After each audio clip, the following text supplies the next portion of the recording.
Esse cara chegou com quase 80 quilos, querendo melhorar a performance no jiu-jitsu e também evoluir o seu físico. Nenhum plano mirabolante, nenhuma promessa de resultado em 30 dias. Só um objetivo claro e disposição para fazer o que precisa ser feito. Meses depois, ele competiu na categoria de até 70 quilos de kimono. 10 quilos a menos, mais forte, mais rápido e com uma composição corporal totalmente diferente do que no início. E vou te mostrar nesse vídeo exatamente o que ele fez para chegar até aqui. Porque não foi sorte, não foi genética e não foi atalho. Foi processo. E mais importante, ele falhou no meio do caminho. Como qualquer pessoa real falha. Mas o que definiu o resultado não foram os dias perfeitos. Foram os dias que ele voltou pro plano depois de errar. Quando ele chegou, a primeira coisa que eu precisava entender era a sua realidade, por completo. Não adianta montar um plano que é bonito no papel, mas que não cabe na vida da pessoa. Qual a rotina de treino do jiu-jitsu?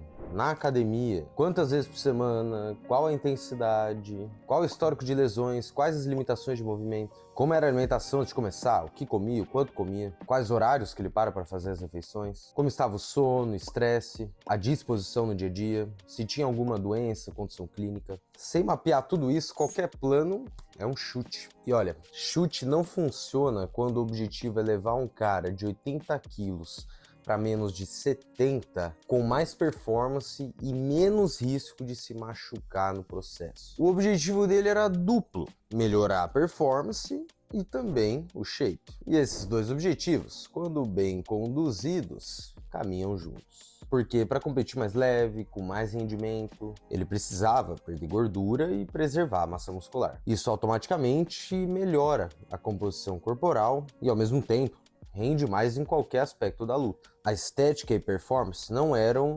objetivos conflitantes, ao menos se você souber conduzir da maneira correta. São consequências do processo bem feito. E a partir daqui, cada decisão tomada no treinamento, na alimentação, foi pensada em atingir os dois objetivos ao mesmo tempo. O primeiro pilar que eu estruturei foi o treino de força e condicionamento. E antes de pensar em qualquer exercício avançado, a prioridade era em construir uma base sólida. Ele treinava jiu-jitsu várias vezes por semana. Isso por si só já causa todo um impacto nas suas articulações, todo um desgaste muscular. Se eu simplesmente jogasse ele num plano de musculação genérico, com altíssimo volume, sem cuidado, o risco de lesão ia aumentar ao invés de diminuir. A frequência, ela foi suficiente, ficando ali na maior parte do tempo em 4 vezes na semana, em certos períodos de 2 a 3 vezes na semana, trabalhando os mais variados padrões de movimento: empurradas, puxadas, agachamentos, movimentos rotacionais, utilizando muito exercícios compostos, com progressão na técnica principalmente, e após isso, em cima disso a gente ia colocando carga. O objetivo não era impressionar ninguém na academia, era construir uma armadura que permitisse treinar jiu-jitsu com mais segurança, mais rendimento por muito mais tempo. Conforme ele foi ficando mais forte, o corpo se adaptando, o treino evoluía junto. Isso é o que diferencia um plano personalizado de uma planilhinha pronta. Cada fase era reavaliada com base no que eu via de evolução e no que ele me dava de retorno. A maneira com que a gente conduziu o trabalho no primeiro mês poderia não fazer mais sentido no terceiro ou no quarto. A técnica está outra, a amplitude dos movimentos, as repetições, cargas utilizadas. O rendimento no tatame já mudou, a composição corporal também. Outra coisa que era levada em conta era a proximidade das competições que ele tinha. Perto de competição, fazemos uma redução inteligente para que ele entre num tatame inteiro, pronto para impor o seu jogo, e não com fadiga acumulada da rotina de treinamento. E junto do treino de força, o componente cardiorrespiratório veio desde o início. Isso é importante para parte cardiometabólica, incrível para a nossa saúde, e também para ter uma melhor resposta na perda de gordura e manutenção ou ganho de massa muscular que a gente almejava. Eu sei que ele já fazia muito treino de tatame, mas colocando na dose certa, os cardios agregariam. E foi o que ele fez. Levava em conta o treino de força do dia, o treino de jiu-jitsu do dia, para decidir quando era melhor ele encaixar determinado tipo de cardio. Um que exigisse mais ia em determinado dia. Aquele cardio mais leve caberia em outro. Porque um dos erros mais clássicos é o cara jogar cardio pesado todo dia, achando que vai ficar gás finito, que vai emagrecer horrores. Mas ele só chega no tatame e no treino de força, mais destruído. Rende mal, se machuca e desiste em 2 meses. O treino como um todo foi pensado para ele desenvolver as capacidades físicas que ele precisa pro jiu-jitsu, para proteger o corpo das demandas que a luta impõe, força para aguentar a pressão do adversário por cima, resistência muscular para manter a pegada, e todo um arcabouço muscular que ia dar um suporte para que tendões, ligamentos suportassem a rotina intensa de treinos. E claro, aquele temperinho para contribuir um pouco mais para a estética sem que o rendimento seja prejudicado. E para isso você precisa entender sobre preparação física, sobre o jiu-jitsu e também um pouco daquela hipertrofia, daquele trabalho maromba. Como você pode casar tudo isso? Ele não quer ser um atleta com um shape qualquer, mas também ele não quer ser um marombeiro que morre no primeiro minuto de luta. É um quebra-cabeça que eu admito que eu achei muito empolgante e acho que muitos me procuram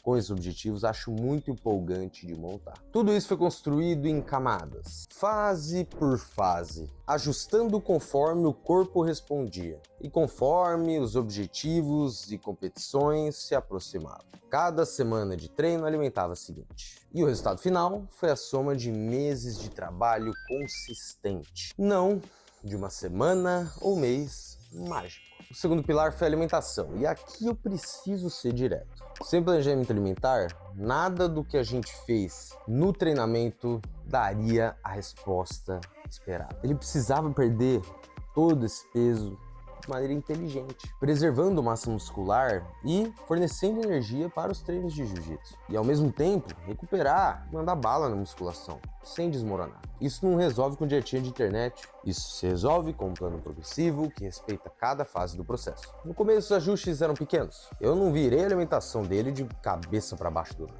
Organizei o que já existia, corrigi os erros mais evidentes e organizei a alimentação para que não parecesse com que ele vivia em uma prisão. Consegui seguir tudo de uma maneira leve, porque se o plano é insuportável já na segunda semana, ele não chega no terceiro mês, eu te garanto. O resultado dele precisava de meses e não de dias.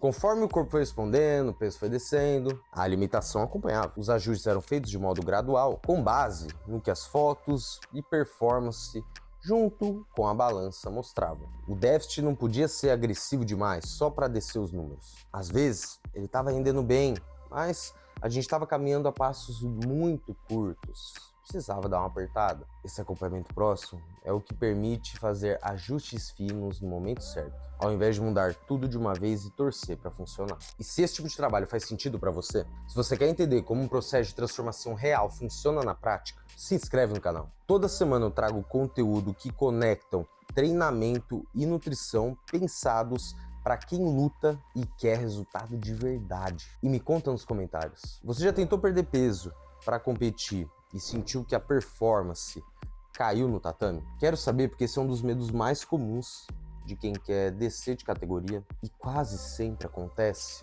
quando o processo não é bem conduzido. E quando as competições foram se aproximando, o planejamento alimentar ficou cada vez mais detalhado. As calorias foram ajustadas com ainda mais precisão para que ele conseguisse bater o peso sem precisar de um corte excessivo em cima da hora. Essa é a vantagem de conduzir um trabalho sério ao longo de meses. Quando a semana da competição chega, a gigantesca parte do trabalho pesado já foi feito.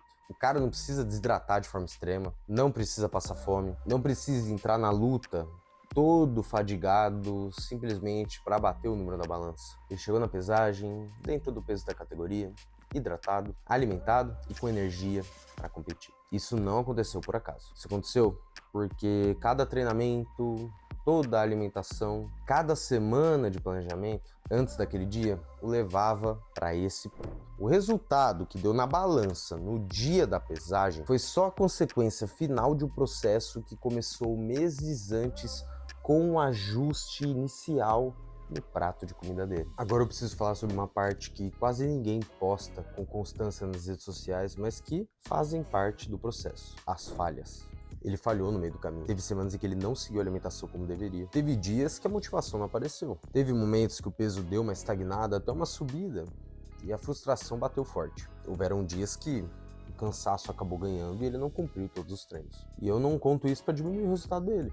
Muito pelo contrário. Conto isso porque é a realidade de qualquer pessoa que tenta transformar seu corpo, sua performance ao longo de meses. Ninguém faz tudo perfeito do primeiro ao último dia. A ideia de que o resultado exige perfeição é justamente o que faz tanta gente jogar tudo pro alto na primeira vez que escorrega. O cara erra um dia, uma semana, acha que estragou tudo. Daí, larga o processo todo. Isso é muito mais destrutivo que o erro em si. O que definiu o resultado dele não foi a ausência de falhas, foi o que ele fez depois de cada uma delas. Errou no fim de semana, voltou pro plano na segunda. Teve uma semana ruim, não transformou aquilo em um mês ruim. Sentiu que o peso estagnou? Ele não fez ali por conta simplesmente um jejum prolongado, cortar carbo. Ele confiou no processo, me procurou, a gente conversou, ajustou o que precisava e seguiu em frente. Essa habilidade de errar sem abandonar é o que separa quem chega no objetivo de quem fica recomeçando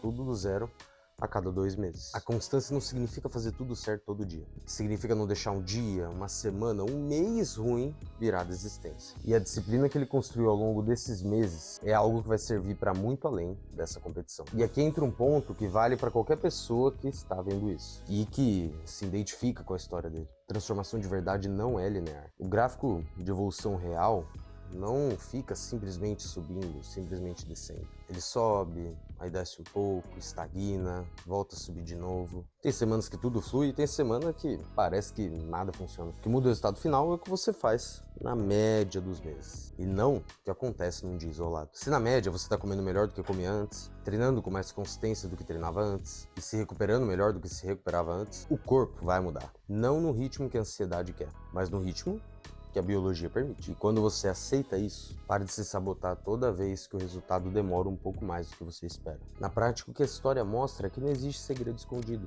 O que existe é um planejamento bem montado, executado com consistência e ajustado conforme o caminho exige. Um treino de força estruturado para construir base e prevenir lesão. Um cardio que complementa, sem destruir. Uma alimentação progressiva que respeita cada fase e a rotina e que se adapta conforme o corpo responde. E uma mentalidade que entende que erros fazem parte do processo e que não os deixa serem aqueles que definem o resultado. Ele saiu de quase 80 quilos, competiu até 70 quilos de kimono, ou seja, ficou ali numa casa de 68 quilos e chegou lá mais forte e preparado do que quando começou. Não porque encontrou um atalho, porque fez o básico bem feito por tempo suficiente para que o básico fizesse o trabalho dele. E o que mais mergulha nesse resultado é que é só o começo. O cara competiu na categoria até 70 quilos, performou bem e agora tem uma base construída, física e mental, que não existia antes. A força que ele ganhou na musculação não vai embora depois da competição. A disciplina alimentar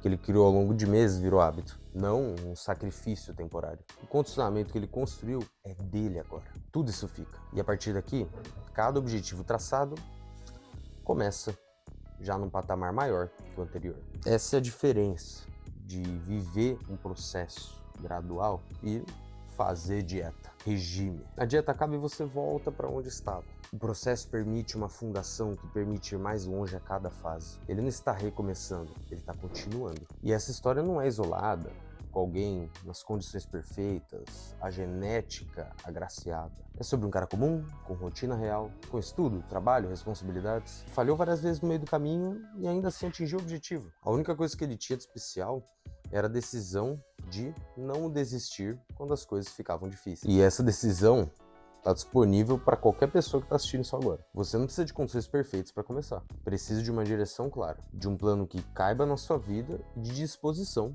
para continuar, mesmo quando tudo não sai dentro do planejado. O resto é ajuste, e o ajuste faz no caminho, não antes de começar. E nesses 3 meses, bati o peso dos campeonatos, foi aí quase 10 quilos, né? Se for para pegar desde o ano passado, foi menos 10 quilos aí em 2 meses. Ainda com a dieta flexível, conseguimos manter ali algumas refeições que eram importantes para mim, né? É só agradecer. Também perdi o peso, mas continuei com força no tatame, né? A performance, que é o essencial. E fora também o ganho de massa muscular que eu tive, consegui dar uma ênfase maior ali no peito, que foi o que eu tinha pedido pra você. Então, foi top, tudo graças aí à sua paciência. E se você quiser viver esse mesmo processo, com um planejamento montado para sua realidade, seus objetivos, a sua rotina de treino, é isso que eu faço na minha consultoria online. Como treinador e nutricionista esportivo, eu estruturo seu treinamento de força e cardiorrespiratório pensado no que você precisa desenvolver e no que você precisa proteger. Estrutura a alimentação de maneira progressiva, respeitando cada fase e ajustando conforme o corpo responde, sempre levando em conta as suas preferências alimentares. E acompanhe de perto cada etapa, corrigindo o rumo quando precisa e segurando a barra nos momentos que a motivação não está lá. Porque ter alguém que entende o processo, não só na teoria, mas na prática também, faz uma diferença que você só entende quando vivencia. Se você sente que está travado, que já tentou sozinho e não conseguiu manter, ou que não sabe por onde começar, clica no primeiro link da descrição para saber mais sobre a consultoria online. Se a história dele te inspirou, fez sentido para você, deixa o like, porque isso ajuda com que o conteúdo chegue para mais pessoas que precisam entender que o processo funciona mesmo quando não é perfeito. Compartilha com aquele amigo que deseja competir, mas não sabe como conduzir o caminho até chegar na categoria certa. Comenta aqui embaixo onde você está hoje. Você está tentando perder peso, ganhar performance, descer de categoria, subir de categoria? Inclusive, o projeto atual é ele subir de categoria com qualidade. Ou você está perdido, sem saber para que lado ir. Então vai lá, comenta, eu leio cada comentário e isso me ajuda a trazer cada vez mais conteúdo real, de processo real, com gente real. Porque resultado de verdade não vem de história perfeita. Vem de gente que decide começar, aceita que vai errar e continua mesmo assim. Ele começou lá, com quase 80 quilos, não satisfeito com a estética do corpo dele, com o gás, com a força. Ele tinha o mais puro desejo de ser melhor, se tornar a sua melhor versão. Agora, depois dessa transformação, eu não tenho dúvidas que vem uma muito maior por aí. A jornada tá só começando. Vamos pra cima.